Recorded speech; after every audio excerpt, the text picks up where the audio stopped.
What on earth possesses someone to decide to become vegan? Well, it goes something like this. In learning about your food and how it's magically appearing on your table, you may have learned some things you really didn't want to hear. At first, you find out the livestock are being pumped with antibiotics that are ending up in our meat, and you're thinking, wow, that's kind of gross. Oh well, nothing I can do. It's like seeing the tip of a small piece of ice that doesn't look like much at all. But then you watch some documentaries and find out that decades of studies have proven that animal products cause heart disease, stroke, some cancers, and increase your chance of diabetes. And that eliminating animal products has been proven to reverse heart disease and completely prevent heart attack and stroke. Now you're thinking, that's insane. My grandma had 3 heart surgeries and a stroke that eventually killed her. My dad has been taking cholesterol meds for 12 years.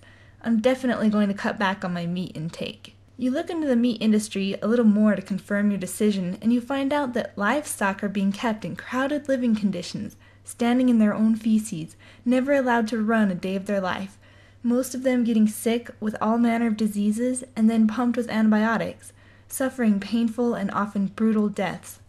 This is not just some of the farms. 80% of them are owned by the same 4 corporations and have these practices in order to make the most money. Now, if you're not completely heartless, at this point you're thinking, wow, I had no idea what was going on in the industry. I definitely don't feel good about financially supporting these practices by purchasing meat. Because every time you purchase meat, you're saying, sign me up, I endorse it, here's my donation. But the more you learn about the industry, you're starting to notice there's a much bigger iceberg under that bit of ice than you first thought. After looking into the meat industry further, you find out that 70% of all the world's crops are being used for livestock. And the amount of resources being used to make 1 8-ounce steak would fill a bowl of vegetables, rice, and pasta for 45 people. Now you're completely baffled. This just keeps getting better. So what you're telling me is not only is the meat industry causing the top 3 types of death in this country, but they're contributing to world hunger by using 70% of our food resources to make meat only for those who can afford it. Even if you don't care about animals, you do care about being efficient, and this is a serious waste of land. In addition to using 70% of our crops for the livestock, you find out that the meat industry is actually causing more dangerous emissions than all of the other industries, including the fuel and automobile industry, according to the official United Nations report in 2006. You find out that spending $30,000 on a new electric car to cut down on emissions would actually be cutting down the same amount of greenhouse gases as simply cutting back 20% of your meat consumption. Now you're completely floored. Why aren't we telling people this? You mean with all this push to replace light bulbs and go green, people could cut down more greenhouse gases by eliminating animal products from their diet than doing any other energy-saving thing? I think I'll save the $30,000 on that hybrid car I was looking at and the money I'd be spending on meat, and I'll be doing more for the environment than anyone I know. But now you're thinking, this all sounds fine and dandy, but what the heck am I going to eat instead? According to the food pyramid, meat and dairy takes up nearly half the American diet. Then you find out that the so-called nutritionists who placed meat and dairy on the food pyramid were actually working for the livestock industry. Through billions of dollars in advertising over the last several decades, they have managed to create a powerful conviction in the minds of Americans that meat and dairy are an essential part of a healthy diet, with ads like, beef, it's what's for dinner, and milk does a body good. No one knows that this ad was made illegal because of the findings that the casein in milk was actually turning on cancer cells and that animal protein causes heart disease. Now the milk industry has resorted to using celebrities to persuade us with the simple phrase, got milk. But you discover that centuries of scientific studies have shown that whole grain, plant-based diets in places all over the world have actually shown to have 0 heart disease, and certain types of cancer were non-existent, where there were no animal products. In a new determination to eat a whole grain, plant-based diet, you discover hundreds of thousands of online recipes with beans, nuts, whole grains, fruits, and vegetables that look appetizing and easy.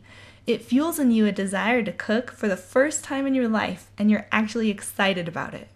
After 3 weeks of creating new and exciting meals, you feel better than ever.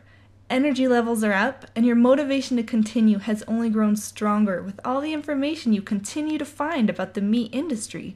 And at this point, you're thinking, I have got to tell everyone I know about this. This is nuts. If we all cut animal products out of our diet, we'd completely wipe out heart disease, stroke, and a portion of greenhouse gases at the same time. You begin telling all your friends and family the amazing things you've been learning and how much of a difference we as consumers could make for our health, the animals, the environment, and world hunger. But you're amazed at the incredibly negative reaction you're getting from friends and family about what you've just learned. The majority of them do one of 3 things. 1. Look the other way, don't want to hear anything about it. 2. Don't really care about the animals, the environment, or their health. 3. They agree but don't have time or the willpower to change. Many of them will actually think you've lost your mind, and because they've been conditioned to think meat and dairy are a crucial part of life that we couldn't live without, they'll be extremely worried about your health. The first question you'll be asked for the rest of your life will be, how will you get your protein? Our daily protein need for a 150-pound male is 22.5 grams according to the World Health Organization. Take a look at these common household foods and their grams of protein per serving. 3 meals a day, you do the math. The next thing concerned friends and family will ask if you're going to avoid animal products, including milk, is, how will you get your calcium? As you can see, the world is an abundant source of all things we humans need without animal products. But your friends won't like all the researching and reports and facts you have, while the only reasons they can give you for eating meat are, I like meat, it tastes good. I don't care about what's in it. I just don't agree, and I don't have a reason. Or, I don't have time to change my lifestyle. But none of them will be able to give you a valid reason at all. And in the end, you'll lose many friends because of your findings and your zeal to help the planet, the animals, and your loved ones by influencing them to make a change. You're like the smoker who discovers how bad it is and gives up smoking. None of your smoker friends will want to be around you anymore if they're in denial. But the fact is that while 443,000 die from smoking and secondhand smoke annually, 813,000 people died last year from eating animal products, which are proven to cause heart disease and stroke. This isn't even counting diabetes and cancer, which animal products have also been proven to increase. 1 in every 3 deaths is a heart attack that's 100% preventable by eliminating animal products. So you tell me, is there any cause for concern? If not for the animals, the environment, and the wasted farmland, please consider it for your health and the health of your children. Check out these studies that have proven that eating animal products causes heart disease and stroke, and eliminating them from your diet completely will prevent and reverse those diseases.